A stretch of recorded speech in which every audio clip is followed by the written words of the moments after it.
I want to talk about this very specific subject. Can we talk about like the the misunderstanding of the black nerd? Okay, the pro black nerd, the pro human nerd, the pro animal nerd, the pro universe nerd. Um, yeah. So I'm not gonna get into the full like breakdown of how my brain works and like what that entails and what that means. But I'm gonna give you examples.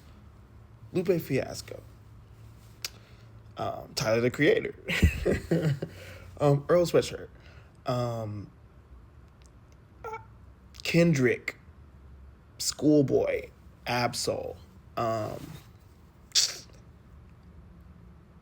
Rico's a Rico's a woman, but Rico, um, Megan, because she's a nerd, Dochi, uh, Cardi's a nerd too. Um, I'm trying to think of the exact like brain though. Oh, Vince Staples is a phenomenal example.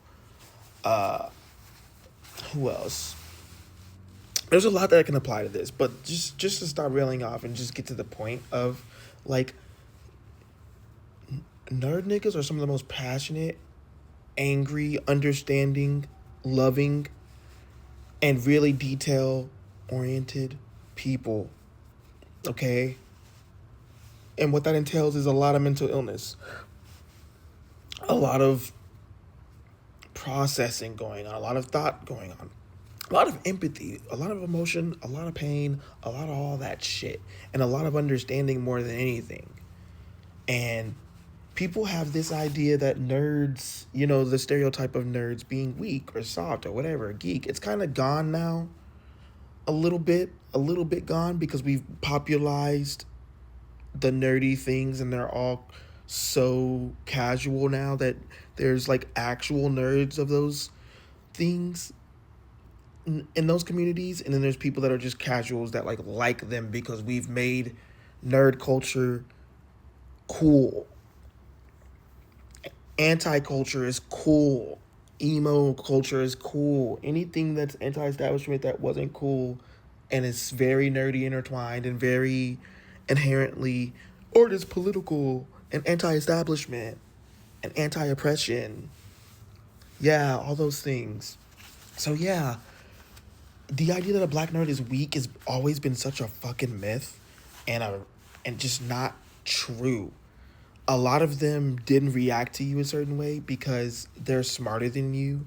They have more empathy and didn't want to just hurt a person. And they can take it, so they take it. And in the hopes that you will grow as a person because you're still growing as a person. That's how understanding and smart black nerds are. Sure, there's different ones. There's some that, we all have our crash out moments. Most of the time when a black nerd is crashing out, it's because there's some egregious stuff happening and we address it and other people don't. Now you can deliver that some better than others, and there can be a right and wrong way to handle it, but morally, usually, ethically, most of the time, emotionally, because who they're standing up for and what they're standing up for, and the ideal, the reason they have the problem, the reason they crash out will almost always be valid. Anyway, nerd people are not scared of you, and we are not non-violent.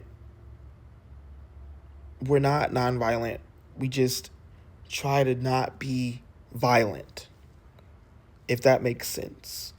We're not non-violent. We just don't want to be violent.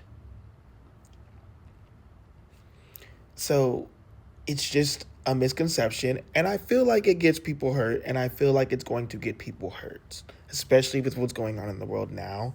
So I just feel like it's also just a dope topic and a very specific topic within the oppression in the black community and how black people get treated from their own people and just in society in general.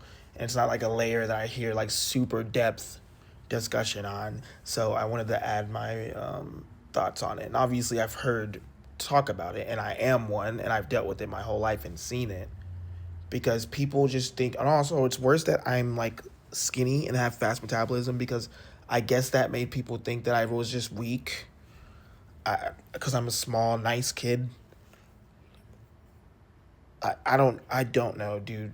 That's another thing. Like, the amount of disorders you have casually, because it's just not only how your body works, because of, you know, ancestral oppression, like you and your understanding of the world, and how, depending on how much confidence and love you have of yourself, you resent all that even more. So like, it's just, you have a lot of mental illnesses.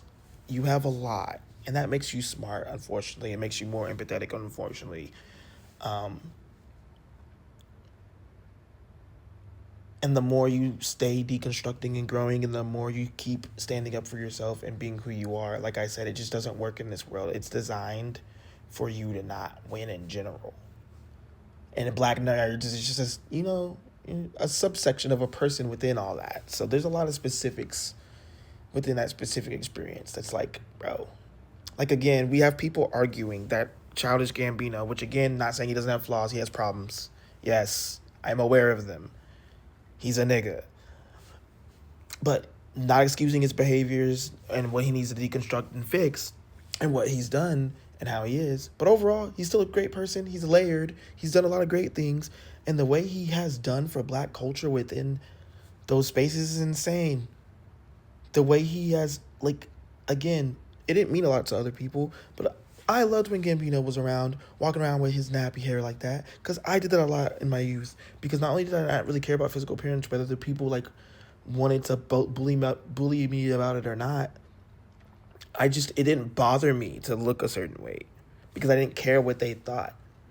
And the whole idea of, oh, I need to make my hair look nice, and I need to not offend or people, or make people feel like they can't look at me. That has nothing to do with me, bro. Like, I'll do it if I like it. I shouldn't have to do it if I don't want to.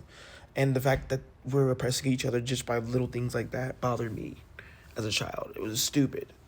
But yeah, I'm losing my point now. But he walked around like that during albums, and he was massively depressed during these albums. It was openly known, and he just didn't look happy and didn't look like he was dressing up to perform and look a certain way for y'all.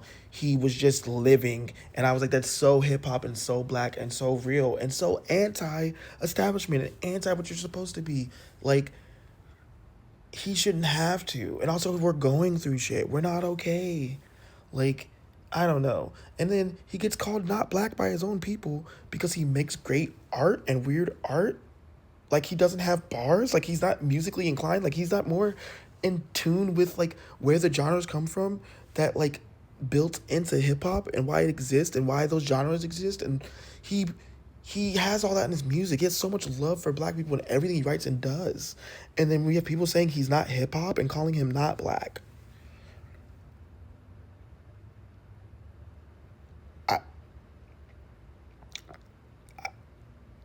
It's just incredibly nuanced, and that take is crazy. It's like the same thing with Tyler. You can't yell at Tyler without knowing the development of his character and how his blackness has been even furthered. He's documented it. There's albums about it. He's addressed stuff in interviews. He's done publicity.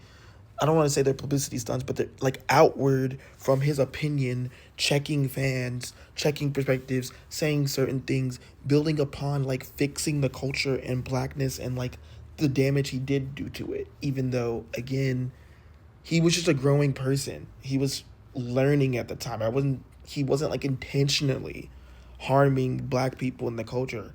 He had to learn that he felt that way about those things. And the way he talked about Ian openly was talking about Ian. Like, but people try to cancel him for that. Black nerds, bro. And also, people think he won't swing. I don't know why you think Tyler won't swing. Tyler will swing. He will swing. But he's trying his best to fucking not. Because that's what we do. Like, we ain't scared of you.